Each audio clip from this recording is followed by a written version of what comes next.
Ang tunay na kaibigan, sila yung mga kaibigan na hindi mo pa inaalok. Kumukuha na agad ng pagkain mo. Uraot kung ituring mo. Pilit mo nang itinatago. Siya pang malakas makonsensya at sasabihin sa'yo. Ang damot-damot mo. Sabay hablot sa pagkain mo.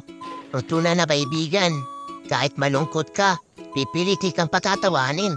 Nang patatawanin, hanggang sa mangyak-ngyak kang katatawa. Kahit sa mga walang kwentang joke niya. Basta't makita kang masaya. Ang tunay na kaibigan, sasamahan ka sa lahat ng trip mo. Road trip man yan, camping trip, food trip, kahit ano pang trip. Kahit nga sa pagtulong mo, basta trip mo, sasamahan ka niyan. Ang tunay na kaibigan, feeling at home rin yan. Ang galing tumiming, pag oras ng kainan. Sabay puri sa'yo sa mga pagkain na inihanda mo, tapos magpipresenta agad yan. At magsasabi siya ng maghuhugas na pinagkainan. O diba, ang lupit, ang tunay na kaibigan kapag masaya yan. Naku, ihanda mo na ang braso mo. Kasi unlimited hampas yan. Ang tunay na kaibigan, daig pa ang iyong mga magulang kung magsermon.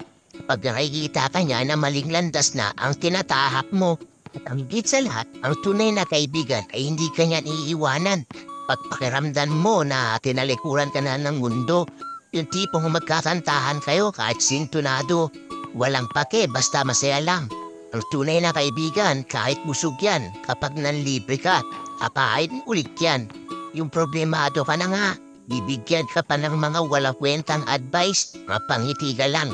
Sa tunay na kaibigan mo lang yan makikita at mararanasan yung priceless na kasiyahan, tawanan, kulitan at asaran. Hindi man perpekto yung mga yan, pero perpekto ang moment kapag kumpleto kayo. Kaya humanap ka ng tunay na kaibigan. Ito ang inyong katropang Gala Vlog.